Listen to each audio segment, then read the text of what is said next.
कड़वा सच बोलता हूं। क्यों? क्योंकि बड़े मुश्किल से हमारे पूर्वजों ने हमें हिंदू बनाया। डर गए होते आज हम हिंदू होते क्या? जजिया अगर नहीं, जजिया से डर गए होते हम हिंदू होते क्या? तलवार से डर गए होते हम हिंदू होते क्या? अगर युद्ध नहीं करते हम हिंदू होते क्या? अरे हमारे पूर्वजों ने हिंदू बनाए रखने के लिए इतना बड़ा बलिदान किया, और हम पार्षद, प्रधान, सांसद, विधायक की 5 साल की कुर्सी के लिए सनातन धर्म से गद्दारी करते हैं, धोखा करते हैं। ऐसे गद्दारों को एक्सपोज करने की जरूरत है।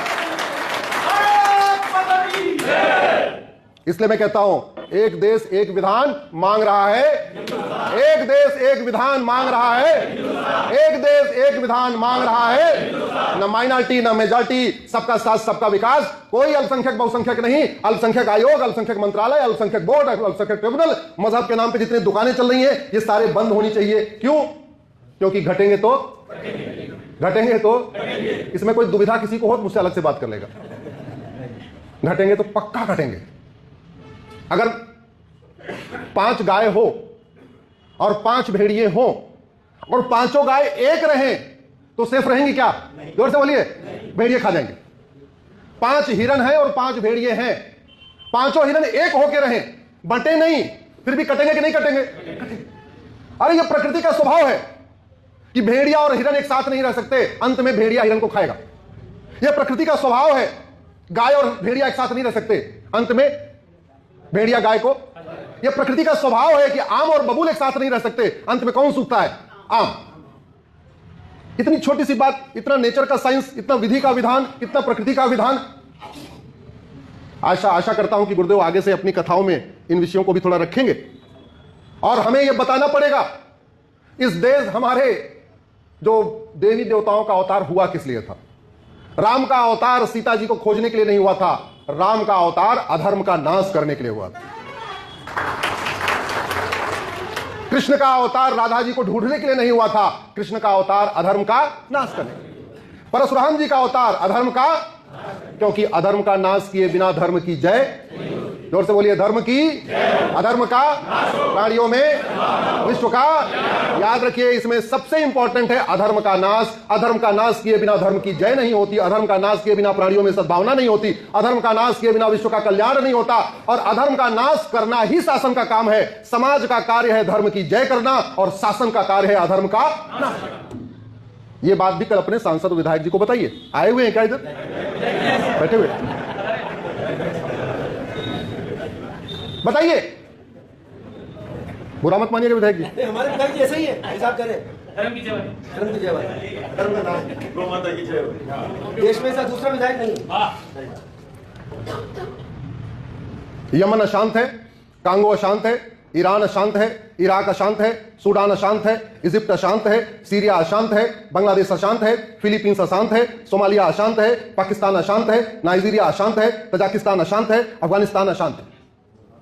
क्यों? क्योंकि डेमोग्राफी बदल गई। जैसे ही डेमोग्राफी बदली, जो शांत था वो क्या हो गया? जो खुशहाल था वो क्या हो गया? बदहाल। जो खुशहाल था वो बदहाल हो गया, जो शांत था वो अशांत हो गया। क्यों? डेमोग्राफी बदल गई। गंधार, दुर्योधन का ननिहाल, शांत समृद्ध खुशहाल था, कंधार बन गया, अब उसको अफगानिस्तान कहते हैं, वहां तालिबान का शासन चल रहा है। कुंभा शांत समृद्ध खुशहाल था, काबुल बन गया, अशांत है। पर्शिया शांत समृद्ध खुशहाल था, ईरान बन गया। आज की डेट में क्या हो रहा है ईरान में सबको पता है ना, रोज बम धमाके हो रहे हैं। कैके, जहां से माता कैकेयी आई थी, शांत समृद्ध खुशहाल था, अब उसको पेशावर कहते हैं, यानी अब उसको पाकिस्तान कहते हैं, अब वो अशांत है। बालिक शांत समृद्ध खुशहाल था, बल्ख बन गया, अशांत है। कंबोज शांत समृद्ध खुशहाल था, बदक्सा बन गया, अशांत है। सुवास्तु शांत समृद्ध खुशहाल था, स्वात घाटी बन गया, अशांत है। तक्षशिला, जहां दुनिया की पहली यूनिवर्सिटी बनी थी, आचार्य चाणक्य प्रोफेसर हुआ करते थे, वो शांत समृद्ध खुशहाल था, वो रावलपिंडी बन गया, यानी पाकिस्तान बन गया। अब वहां रोज बम धमाके हो रहे हैं। इसलिए कह रहा हूं, जहां सनातन घटा वहां अशांति बढ़ी, जहां सनातन घटा वहां अशांति बढ़ी। दुनिया का सबसे प्राचीन, सबसे भव्य, सबसे दिव्य, सबसे बड़ा जैन मंदिर मुल्तान में था। इधर कितने जैन है? हाँ, सबसे बड़ा, सबसे प्राचीन, सबसे भव्य भगवान पार्श्वनाथ का मंदिर मुल्तान में था। मुल्तान का 80% कारोबार जैन किया करते थे। न वहां जैन बचे, न वो पार्श्वनाथ का मंदिर बचा। जहां नौकार मंत्र होता था, अब वहां अजान सुनाई पड़ती है। जहां पे हमारे जैन मुनि रहते थे, अब वहां मौलवी रहते हैं। जहां पे जैनिज्म सिखाया जाता था, अष्टांग योग सिखाया जाता था, अपरिग्रह धारणा ध्यान समाधि सिखाया जाता था, भोजन कैसे करना है, क्या कैसे करना है, वो सिखाया जाता था। अब वहां पे मदरसा चल रहा है, वहां जिहाद सिखाया जा रहा है। इसलिए कह रहा हूं, जहां सनातन घटा वहां अशांति बढ़ी। आप चाहते हैं कि भारत जो बचा हुआ एक हिस्सा, यहां पे सनातन कमजोर पड़े नहीं, तो फिर जो सनातन को कमजोर करने वाले नियम कानून हैं उनको बदलना पड़े। भारत के संविधान का आर्टिकल 25 धर्म पालन का अधिकार देता है, धर्मांतरण का नहीं। भारत के संविधान का आर्टिकल 25 धर्म का अधिकार देता है, अधर्म का नहीं। लेकिन इस देश में अधर्म को मजहब के नाम पे जस्टिफाई किया जा रहा है। धर्म का विलोम क्या होता है? जोर से बोलिए जरा। धर्म और अधर्म के अलावा तीसरा कोई शब्द है क्या? जोर से बोलिए। नहीं। इधर देखिए, शिक्षक भी बैठे हुए। इस शिक्षक सम्मेलन में मैं आ चुका हूं। कहां था कार्यक्रम? वो रायपुर में। हाँ, शिक्षक बंधुओं का कार्यक्रम था, मैं 2-3 साल पहले आया था। तो धर्म का विलोम क्या होता है? अधर्म। तीसरा कोई शब्द ही नहीं है, लेकिन बड़े प्लांट में शब्द निकाल दिया गया मजहब, और अधर्म को मजहब के नाम पे जस्टिफाई करना शुरू कर दिया।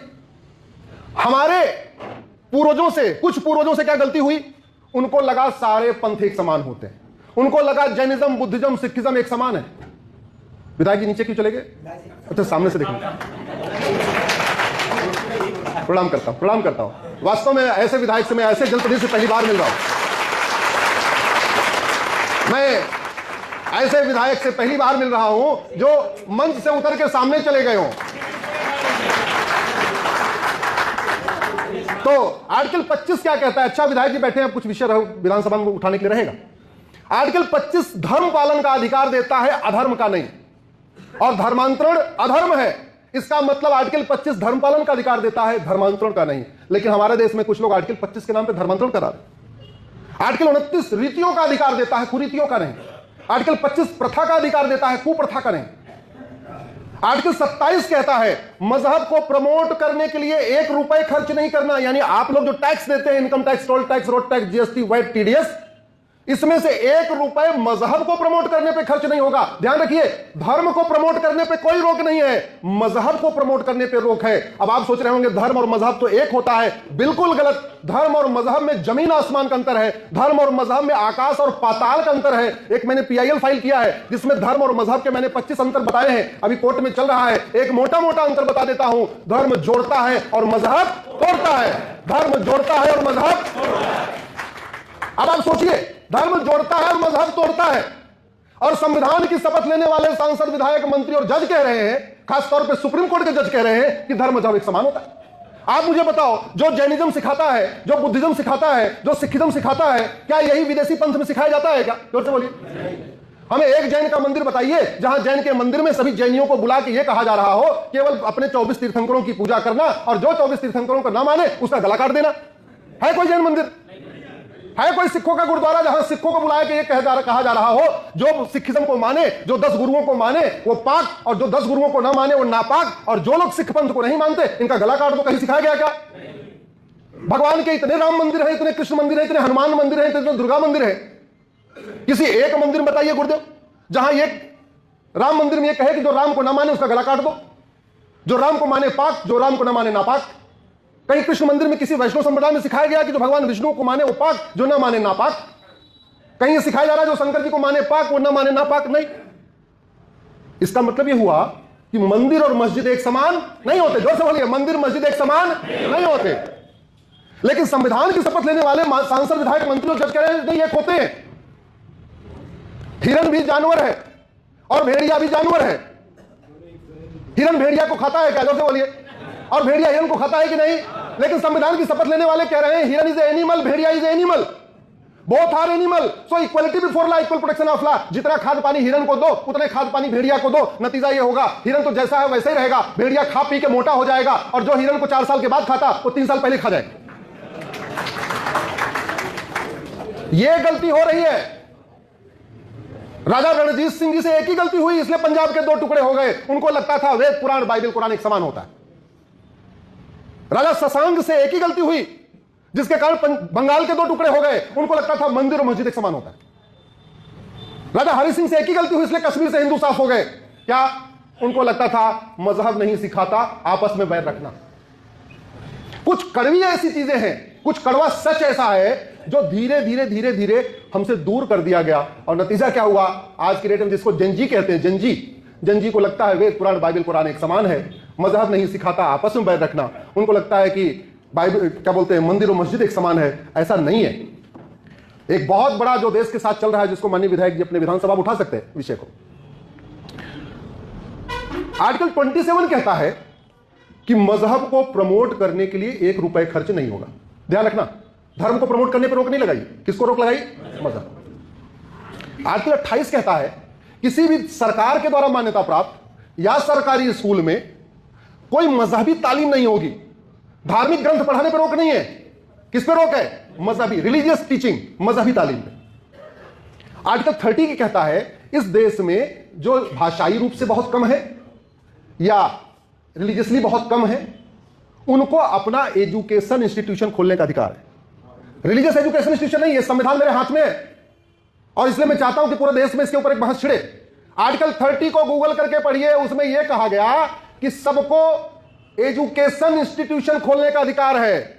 लेकिन संविधान की शपथ लेने वाले सांसदों, विधायकों, मंत्रियों ने वोट और नोट के चक्कर में मदरसा बोर्ड को मान्यता दे दिया, मदरसे की डिग्री को मान्यता दे दिया। भारत का संविधान न मदरसे को लागू करता है, न मदरसा बोर्ड को लागू करता है, न मदरसे की डिग्री को लागू करता है। और यह गलती केवल वोट जीवी नोट जीवी नेताओं से नहीं हुई, यह गलती हमारे सुप्रीम कोर्ट के जजों से भी हो गई। क्यों गलती हो गई?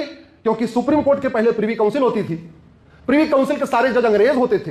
अंग्रेजों को धर्म और रिलीजन का अंतर नहीं पता, तो उन्होंने धर्म और रिलीजन को एक मान के फैसले दे दिए।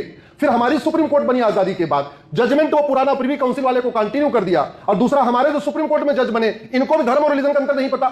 ये भी कॉन्वेंट में पढ़े हुए थे, इनके दादा परदादा भी अंग्रेजों के जमाने में बैरिस्टर थे। पूरी शिक्षा एकदम अंग्रेजी वाली, पूरी टीचिंग या तो उनका स्कूलिंग पूरी या तो मॉन्टेसरी स्कूल में हुआ या कॉन्वेंट स्कूल में हुआ। धर्म और मजहब को समझा ही नहीं। उन्होंने धर्म और मजहब को मान के, उनको लगा यार मदरसा बोर्ड तो ठीक है, उनको लगा ठीक है जैसे गुरुकुल होता है वैसे मदरसा सही। गुरुकुल में पाक नापाक सिखाया जाता है, क्या जोर से बोलिए। गुरुकुल में वसुधैव कुटुंबकम सिखाया जाता है। गुरुकुल में नारी तो नारायणी सिखाया जाता है। गुरुकुल में सर्व मंगल मांगल्य सिखाया जाता है। गुरुकुल में सर्वे भवन्तु सुखिनः सिखाया जाता है। गुरुकुल में सबका कल्याण हो, सब शांति से रहे, सब प्रेम से रहे, इतने सारे मंत्र सिखाए जाते हैं। भोजन मंत्र अलग, पूजा मंत्र अलग। क्या ये सारी बातें मदरसे में सिखाई जाती हैं? क्या जोर से बोलिए। लेकिन हमारे माननीय सुप्रीम कोर्ट के अल्पज्ञानी जजों ने, और पूरे जिम्मेदारी के साथ कह रहा हूं, हमें फिर लौट के सुप्रीम कोर्ट ही जाना है, वहीं प्रैक्टिस करना है, उन्हीं के बीच में रहना है। इसके बावजूद कह रहा हूं, हमारे माननीय सुप्रीम कोर्ट के जजों से यह भूल हुई कि जो उन्होंने गुरुकुल और मदरसा को एक समान समझ लिया, बाइबल कुरान और वेद पुराण को एक समान समझ लिया, हदीस और भगवत गीता को एक समान समझ लिया, मंदिर और मस्जिद को एक समान समझ लिया। और इस भूल के कारण हम लगातार घट रहे हैं और घटेंगे तो